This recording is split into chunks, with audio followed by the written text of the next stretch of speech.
اچھا چلے آتے ہیں. اب یہ تو صورتحال ایسی ہے کہ کچھ سمجھ میں نہیں آ رہی میں جیسے چل رہی ہے. آ جاتے ہیں, یہ گرہن کی بڑی باتیں ہو رہی ہیں سوشل میڈیا پہ, گرہن لگ رہا ہے اور پتہ نہیں کیا ہو جائے گا. کیا اس سے آپ نے کیا, آپ کی کیا یہ میں نے تو جو یوٹیوب پر اور ادھر ادھر جو بھی پڑھتا ہوں, کچھ ایسے ایکسپریشن ہے, کچھ ایسے گرہن کے بارے میں بات کی جاتی ہے کہ یہ بڑے کوئی خوبصورت, بڑے کوئی خطرناک گرہن لگنے والا ہے اور بڑا یوں ہوگا اور وہ ہوگا. تو میں اسپیشلی گرہن کو لے کر میں نے سارا یہ مواد تیار کیا ہے, تاکہ میرے ادھر پوزیشن ایسی ہے کہ میں یہ اسٹرالوجیکلی بات بتاتا ہوں آپ کے ساتھ مل کر. تو میں نے تو اپنا ایک بنا کے لایا ہوں کہ میرے نزدیک یہ گرہن جو ہے ہر برج کے حوالے سے کیا اثرات مرتب کرے گا. تو آپ خود سنیں گے کہ ایسے کوئی یہی ہے جیسے گرہن میں تھوڑے بہت واقعات آتے ہیں, تبدیلیاں آتی ہیں, وقت پر آدمی بیمار ہو جاتا ہے, ہوتا ہے یہ, اور اس گرہن سے بھی اثرات ہوں گے. لیکن جو میں نے یوٹیوب پر یا ادھر دیکھا ہے اس کو ذہن میں رکھ کر میں یہ لے کر آیا ہوں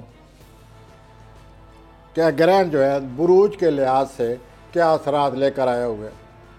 تو اس گرہن کے اثرات جو ہیں وہ اسی طرح ہیں جس طرح گرہن اکثر ہوتے ہیں اور کوئی نہ کوئی واقعات آ جاتے ہیں, وقتی پر آدمی بیمار ہو جاتا ہے, ہاتھ سے ابھی اللہ بچائے ہوتے ہیں یہ سب واقعات. لیکن جو یوٹیوب پر بتایا جاتا ہے کہ یہ گرہن پتہ نہیں کیا کرنے آ رہا ہے اور یہ ہو رہا ہے, تو اس کو ذہن میں رکھ کر میں حاضر ہوا ہوں اپنے معاشی حالات. ہوائے نفس کی ہے حکمرانی, لٹیرا کر رہا ہے پاسبانی.